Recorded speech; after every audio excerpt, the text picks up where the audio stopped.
Eto mga sanggay, tingnan po natin itong malaking pasabog ni Mayor Vico Soto.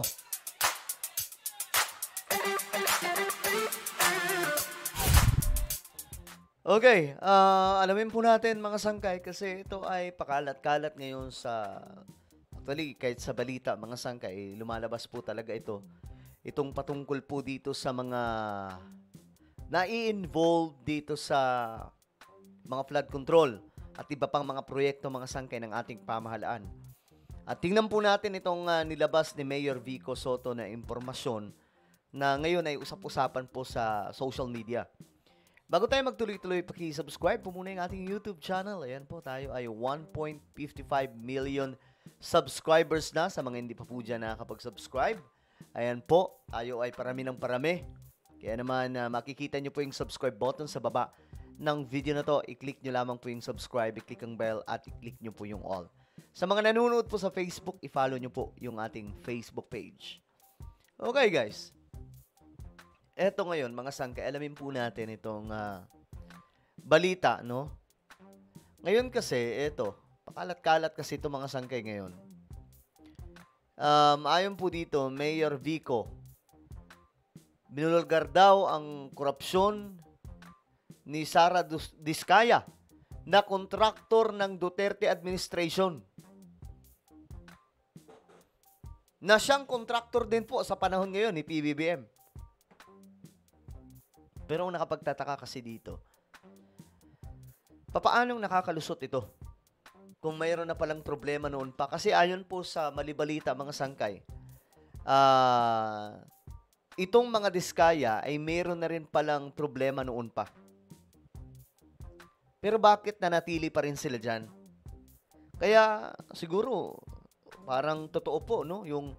Yung sinabi po mga sangkay na itong korupsyon na ginagawa sa mga proyekto, malas sindikato daw po sa loob ng DPWH. Kasi ngayon nga, kahit ako, nagtataka din ako bakit nakakalusot ito sa kamay ng DPWH. Ano yun? Hindi po sila nag-inspection. Kahit po yung, halimbawa na lang, yung mga pinapagawa nilang proyekto, hindi ba nila yung pinupuntahan?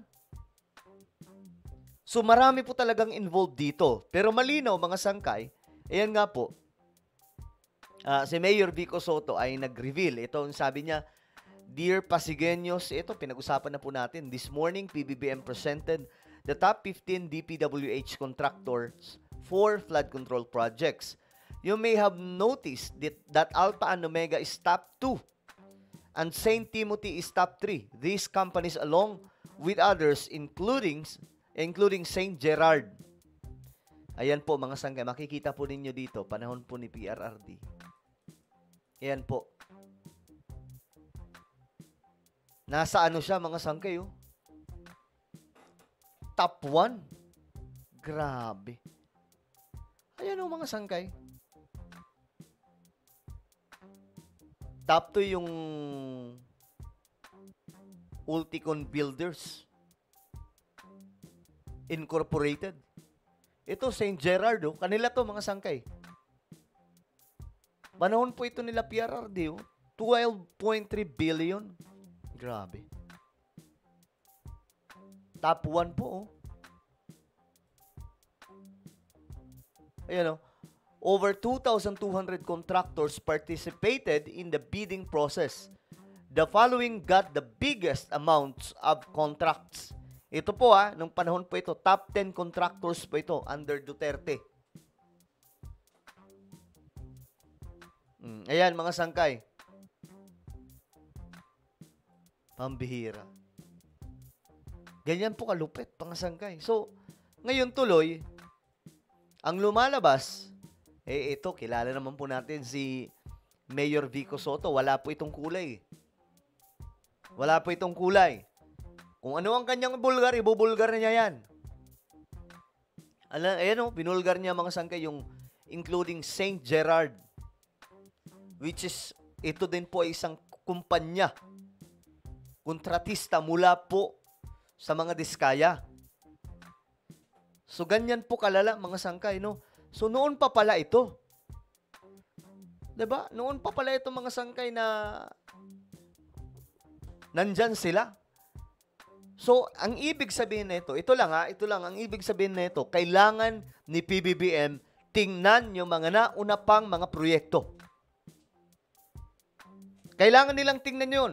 Halimbawa, imposibleng walang record yan. Kailangan nilang tingnan, halimbawa, yung mga project nitong St. Gerard Construction na under ng Diskaya. Tingnan nila yung mga project mula, let's say, 2018, 2017, 2019. Kung talagang totoong nag-i-exist or may mga depekto. Ibig sabihin, mga substandard yung pagpapagawa. Kasi ito po yung problema ngayon talaga, mga sangkay sa ating bansa. Mambihira, talagang maintindihan mo kung bakit si BBM galit eh. Diba? Kasi ngayon lamang po ito na bulgar. Wala naman po presidente na nakapag-bulgar nito. Kasi nga noon, pag tropa ka, malakas ka, ligtas ka. Ganon.